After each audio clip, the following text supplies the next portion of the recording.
ಕಿವಿ. ಮುಂಜಾನೆ ವೇಳೆಯೇ ನಮ್ಮದೊಂದು ಪ್ರಾರ್ಥನೆ ಆಗಲಿ.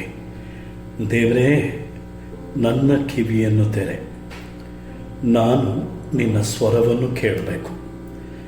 ನಾನು ನಿನಗೆ ವಿಧೇಯನಾಗುವಂತೆ ಈ ದಿನ ಕೆಡುಕಿನ ವಿಚಾರವನ್ನು ಕೇಳದಂತೆ ಯಾವಾಗಲೂ ಒಳ್ಳೆಯ ಸುದ್ದಿಯನ್ನೇ ಕೇಳುವುದಕ್ಕೆ ನನ್ನ ಕಿವಿಯನ್ನು ನಿನಗೆ ಒಪ್ಪಿಸಿಕೊಡುತ್ತೇನೆ ಎಂದು ಪ್ರಾರ್ಥನೆ ನಮ್ಮದಾಗಲಿ. ಕಿವುಡಾದರೆ ತುಂಬ ಕಷ್ಟ.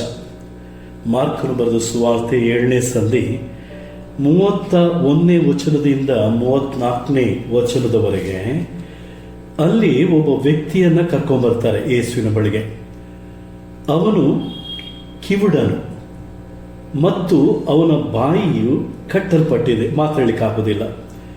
ಆದುದರಿಂದ ಯೇಸು ತನ್ನ ಕೃಪೆಯಿಂದ ಅವನ ಕಿವಿಯಲ್ಲಿ ಇಟ್ಟು ಕೈಗಳನ್ನು ನಾಲಿಗೆಯನ್ನು ಮುಟ್ಟಿ ಆಕಾಶ ಕಡೆಗೆ ನೋಡಿ ನಿಟ್ಟಿಸಿರು ಬಿಟ್ಟು ಅವನಿಗೆ ಎಫತಾ ಎಂದು ಹೇಳಿದನು.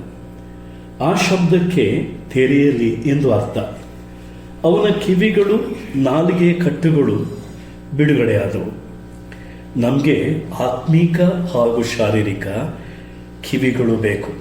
ದೇವರ ಸ್ವರವನ್ನು ಕೇಳಬೇಕು. ಲೋಕದಲ್ಲಿರುವಾಗ ಮನುಷ್ಯರ ಜೊತೆಯೂ ಮಾತಾಡಬೇಕು. ಎಲಿಯ ಎನ್ನುವಂಥ ಪ್ರವಾದಿ 1ನೇ ಅರಸು 19ನೇ ಸಂಧಿ 11 ಮತ್ತು 12ನೇ ವಚನದಲ್ಲಿ ಆತನು ದೇವರ ಸ್ವರವನ್ನ ಕೇಳಿದ ಮತ್ತು ನಡೆಯುವಂಥ ಘಟನೆಗಳನ್ನು ಕೂಡ ನೋಡಿದ. ದೇವರಾತನಿಗೆ ಬೆಟ್ಟದ ಮುಂದೆ ನಿಂತುಕೋ, ಯೆಹೋವನು ಅಲ್ಲಿ ಹಾದು ಹೋದನು. ದೊಡ್ಡ ಬಿರುಗಾಳಿ ಬೀಸಿತು. ಬಂಡೆ ಬೆಟ್ಟ ಪುಡಿ ಪುಡಿ ಮಾಡುವ ಬಿರುಗಾಳಿ ಬೀಸಿತು. ಭೂಕಂಪ ಆಯಿತು. ಸಿಡಿಲು ಉಂಟಾಯಿತು. ಮಂದ ಮಾರುತ ಶಬ್ದ ಅದನ್ನು ಕೇಳಿದ ಕೂಡಲೇ ಎಲಿಯ ಮೋರೆ ಮುಚ್ಚಿಕೊಂಡ, ಸ್ವರವನ್ನು ಕೇಳಿದ. ದೇವರ ಸ್ವರವನ್ನು ಕೇಳುವ ಕಿವಿಗಳು ನಮಗೆ ಕೊಡಲ್ಪಡಬೇಕು. ಯೆಶಾಯ 55:3ನೇ ವಚನದಲ್ಲಿ ಕಿವಿಯನ್ನು ಇತ್ತ ತಿರುಗಿಸಿರಿ, ನನ್ನ ಬಳಿಗೆ ಬಂದಿರಿ. ದೇವರಿಗೆ ಯಾವಾಗಲೂ ಮಾತಾಡೋದಕ್ಕೆ ಮನಸ್ಸಿದೆ. ನಾವು ದೇವರ ಕಡೆಗೆ ಕಿವಿಯನ್ನ ತಿರಿಬೇಕು. ಪ್ರಕಟಣೆಯಲ್ಲಿ ಸಭೆಗಳಿಗೆ ಹೇಳುವಾಗ ಕಿವಿಯುಳ್ಳವನು ಕೇಳಲಿ ಎಂದು ಆಗಾಗ ಹೇಳಲ್ಪಟ್ಟದನ್ನು ನಾವು ಓದ್ತೇವೆ. ಆತ್ಮೀಕ ವಾಕ್ಯಗಳನ್ನು ಕೇಳಿದ ಮೇಲೆ, ದೈವಿಕ ವಾಕ್ಯಗಳನ್ನು ಕೇಳಿದ ಮೇಲೆ ನಮ್ಮ ಜ್ಞಾನ, ನಮ್ಮ ತಿಳುವಳಿಕೆ ಯಾವಾಗಲೂ ದೇವರ ಸ್ವರ ನಾನು ಕೇಳಿದ್ದೇನೆ, ವಿಧೇಯನಾಗುತ್ತೇನೆ ಎನ್ನುವ ಸ್ಥಿತಿಗೆ ನಾವು ಬರಬೇಕು. ಪೌಲನು ರೋಮ ಸಭೆಗೆ ಪತ್ರ ಬರೆದಾಗ 10-17ನೇ ವಚನದಲ್ಲಿ ನಂಬಿಕೆಗೆ ಯೋಗ್ಯವಾದದ್ದು ದೇವರ ವಾಕ್ಯ. ದೇವರ ವಾಕ್ಯವನ್ನು ಕೇಳಿ ಕೇಳಿ ನಂಬಿಕೆಯು ಬೆಳೀತದೆ ಎಂದು ಹೇಳಲಾಗಿದೆ. ಹಾಗಾದರೆ ದೇವರ ವಾಕ್ಯದಲ್ಲಿ ಇನ್ನೊಂದು ಮಾತನ್ನು ಓದ್ತೇನೆ. ಅದು ಮತ್ತಾಯನು ಬರೆದ ಸುವಾರ್ತೆ 13ನೇ ಸಂಧಿಯಲ್ಲಿ, ನೀವು ಕಿವಿಯಿದ್ದು ಕೇಳಿದರೂ ತಿಳ್ಕೊಳ್ಳುವುದೇ ಇಲ್ಲ, ಕಣ್ಣಿದ್ದು ನೋಡಿದ್ರೂ ಕಾಣುವುದೇ ಇಲ್ಲ.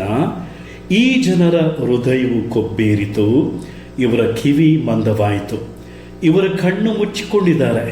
ತಾವು ಕಣ್ಣಿನಿಂದ ಕಂಡು, ಕಿವಿಯಿಂದ ಕೇಳಿ, ಹೃದಯದಿಂದ ತಿಳಿದು ನನ್ನ ಕಡೆಗೆ ತಿರುಗಿಕೊಂಡು ನನ್ನಿಂದ ಸ್ವಸ್ಥತೆಯನ್ನು ಹೇಗೂ ಹೊಂದಬಾರದೆಂದು ಮಾಡಿಕೊಂಡಿದ್ದಾರೆ ಎಂಬುದೇ.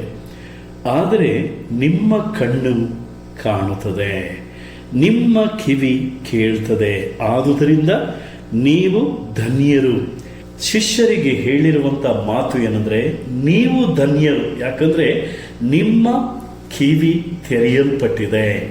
ಹಾಗಾದ್ರೆ ಈ ದಿನ ನಾವು ಬೆಳಗಿನಿಂದ ಸಾಯಂಕಾಲದವರೆಗೆ ಅನೇಕ ಜನರನ್ನು ಸಂಧಿಸ್ತೇವೆ, ಅನೇಕರ ಸ್ವರವನ್ನು ಕೇಳ್ತೇವೆ.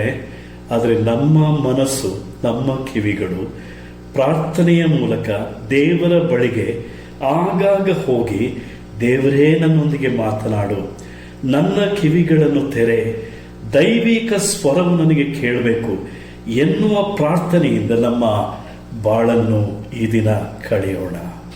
ಈ ಕಾರ್ಯಕ್ರಮದ ಬಗ್ಗೆ ನಿಮ್ಮ ಅಭಿಪ್ರಾಯ, ಸಲಹೆಗಳು ಹಾಗೂ ಯಾವುದೇ ಪ್ರಾರ್ಥನಾ ಮನವಿಗಳಿದ್ದಲ್ಲಿ ನಮ್ಮ ದೂರವಾಣಿ ಸಂಖ್ಯೆಗೆ ನೀವು ಕರೆ ಮಾಡಬಹುದು. ನಮ್ಮ ದೂರವಾಣಿ ಸಂಖ್ಯೆ 9902606453. ನಿಮ್ಮ ಅಭಿಪ್ರಾಯಗಳನ್ನು ಇಮೇಲ್ ಮೂಲಕವೂ ನಮಗೆ ತಿಳಿಸಬಹುದು. ನಮ್ಮ ಇಮೇಲ್ ಐಡಿ info@fibaonline.org. ವಂದನೆಗಳು.